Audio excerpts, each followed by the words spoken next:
Fresh headlines coming out of the Middle East. A dissident, a protester, was executed by Iran. And Iran's Minister of Defense said that Donald Trump is looking for a face-saving exit from the Iran war. I'm Borzou Deragahi of the Badlands podcast. Right now I'm on a train heading from Paris to London. Just got through the channel. Just a few hours ago I did an interview with India's NewsX about the latest from Iran. Questions were interesting, including about the death penalty in Iran, and whether it should be embraced or rejected, and whether the bloc led by NATO and the US is really fading in favor of the Russia and China axis. And now joining us live to tell us more is Borzou Deragahi, Iranian-American journalist and founder of the Badlands newsletter. He's joining us live from Istanbul, Turkey. Sir, thank you so much for joining us. Let's dive right into the topic here. Do you believe that the U.S. essentially needs to save face? They're essentially extending their naval blockade globally, trying to essentially shut down all oil exports coming out of Iran. What do you make of these statements? Well, I think that the defense ministry is just being empirical. They're just describing the reality of the situation. It's obvious to anyone who's watching that Donald Trump is looking to get out of this war. It's not what he bargained for. He thought it was going to be 4 days. It's gone on now for nearly 2 months, this conflict. And he's trying to figure out a way to get out of it without getting criticized by everyone in his administration, every one of his financiers, including and his supporters, especially those who are very much in favor of Israel. He's very much beholden to that particular clique. They financed his presidency. They're threatening to embarrass him if he cuts any kind of deal that looks anything like the one that Obama forged in 2015, the one that President Barack Obama and the international community made. So he is in a tough situation. It's accurate. And the thing is, Iran, they don't want to give him any kind of victory. They want to destroy his presidency. And so he's in a tough situation. If he just walks away and leaves Iran on its own, they will rebuild their military capacity and the war will have been for naught. And if he expands the conflict, if he starts again, Iran will respond by hitting oil installations in the Persian Gulf, energy desalinization plants, and that will further hurt the world economy and further hurt his reputation and the prospects for Republicans doing somewhat well in the elections later this year. Mr. Deragahi, essentially if the U.S. leaves Iran, if they essentially withdraw their naval blockade and so on and so forth, it will come down to the fact that Iran will continue to develop their nuclear capabilities. To what extent then do you believe that the world will be threatened by these nuclear capabilities if and when Iran continues with those with that track? What are your thoughts, sir? I really don't think that the world will have to fear Iran's nuclear capabilities. India, Pakistan, Israel, North Korea, which is North Korea arguably a more extreme regime than Iran's. They all have nuclear weapons. Iran says that it doesn't want nuclear weapons, that it pretty much gives signals that it wants a nuclear deterrent. It wants to show the world that it is capable of making nuclear weapons. I don't think it's much of a threat for the world. It is a threat, however, for Israel and its attempts to establish its hegemony over the region, its somewhat expansionist policies with regard to Palestinians and other Arab countries. And so in that sense, it's a threat to Israel. And that's the problem for Trump because he is so beholden to Israel and Israeli interests in the United States. Iran has stated that it has executed an Iranian man accused of working for Mossad.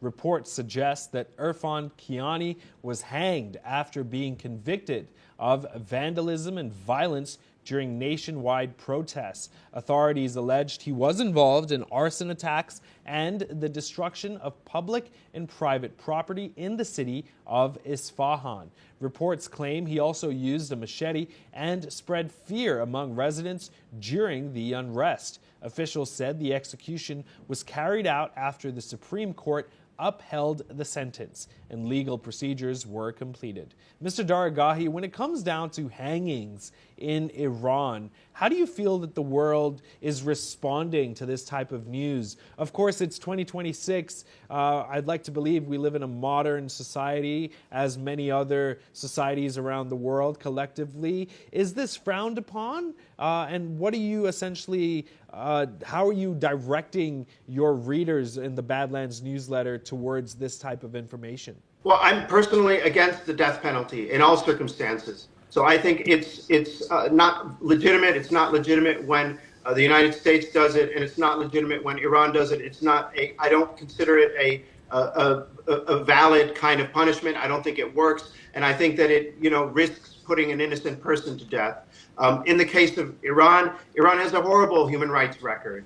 It has a terrible, terrible track record, especially recently. There is a long track record over the last year and a half of executing dissidents, and the pace of executions has gone up. I'm not sure what the world should or could do about that. There are plenty of other atrocious regimes around the world that are guilty of gross human rights violations. So I'm not certain that if it's a cause for anything, but absolutely we should condemn it, and absolutely we should avoid the death penalty and try to find other ways of punishing people guilty of crimes. In this particular case, as I understand it, this man was a member of the MKO, the Mujahideen Khalq organization, which is a outlawed group that is widely despised by both Iranian opponents of the regime and Iranian supporters of the regime. So he was easy pickings. It was a guy who no one is going to mourn in that sense. So I think that basically using the death penalty against someone who's weak,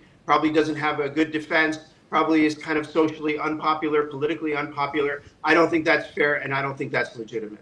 Right. And sir, you're currently based in Istanbul, is that correct? Yeah, but I'm in Paris this week. Right. So, I mean, with regards to Istanbul, how do you feel like Turkey can essentially, in the future and in time to come, play a mediating role as far as peace talks with regards to Iran, the U.S., and Israel? From what I understand, Turkey has a long history of establishing peace in the region as well. Speak to me about what intel you have and how you can, how you're foreseeing this peace talks that are set to happen in Islamabad playing out in the weeks to come. Well, it seems like the Iranians don't really trust the Turks to serve as mediators.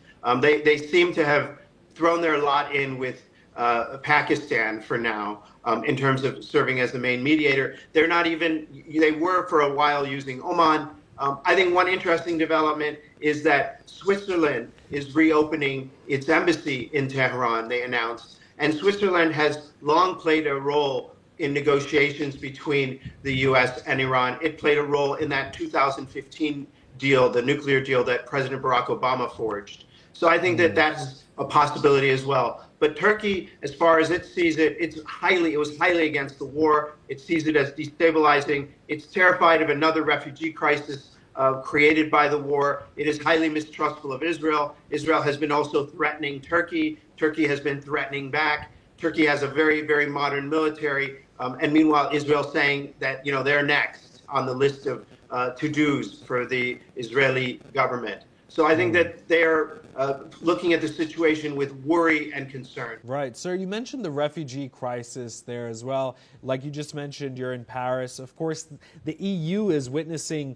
rising immigration rates. In some countries, of course, those who have citizenship there may not be the citizens that were born in those countries. Tell me what you've witnessed so far in Paris. What's the general consensus there with regards to the war and, of course, immigration as well? Well, I think throughout Europe in general, there's real popular opposition to the war. It has created a huge wave of anti-American sentiment and increased and very unfairly, I think, contributed to a rise of anti-Semitism sentiment, as well as strident opposition to Israel. They're now talking, for example, if you look at France, Macron is warning that now that there has been this key election in Hungary and Viktor Orban is out and Peter Magyar is in as prime minister, the EU is set to put new sanctions on Israel over its behavior in Gaza, the West Bank, and Lebanon. And so that is, France is basically taking the lead on that right now. That's responding to popular opinion about this. But yeah, in Europe, they're looking at the Israeli kind of plan. They're looking at the Israeli rhetoric about what they want to do with Iran, destroy it, bomb it back into the Stone Age, the defense minister said again this week. And what that would mean is like a fresh flood of refugees coming to Europe, more political instability, as was caused when there was a fresh flood of refugees from Syria and Iraq into Europe. And sir, one last question whilst we have you. You mentioned sanctions there. Of course, the U.S. granted sanctions relief to Russia to continue with their oil exports. But of course, right now in the world we live in, it seems like it's very fragmented. The world we live in right now is characterized by nations that are essentially operating on their own autonomy, so to speak. To what extent, or how are you also directing your readers to believe in powerful organizations like NATO and the UN to essentially organize the world back into a stable and consistent manner prior to February 28th? Look, I'm not sure if anyone in the world really believes anymore that these institutions, these Bretton Woods post-World War II institutions, do more good than harm at this point. NATO it has failed on several accounts. It created the mess in Libya, and many people see that. The European Union is rather one-sided and against its own interests, even as its own people are against, for example, the war in Iran. The European Union has been tepid and supportive of the U.S. in this conflict and putting out statements that many people consider just unproductive. So I don't think that anyone really trusts these institutions to bring back order. And this is why, in a way, people are looking to these, and it's a shame because these are not democracies, these are autocracies. People are looking in the global south at these Eurasian autocracies, and that includes China and Russia as potentially leading an alternative bloc to the NATO and the West and the EU and the US and so on. And that is a real tragedy in some senses. If you talk to people in the global south, there's more and more trust for like China and Russia and those ideals versus the United States and Europe because of the messes that they've created throughout the world, especially in the Middle East. Thank you so much for listening. This is the Badlands Podcast by Borzu Deragahi. I'm Borzu Deragahi. You can subscribe at borzu.substack.com.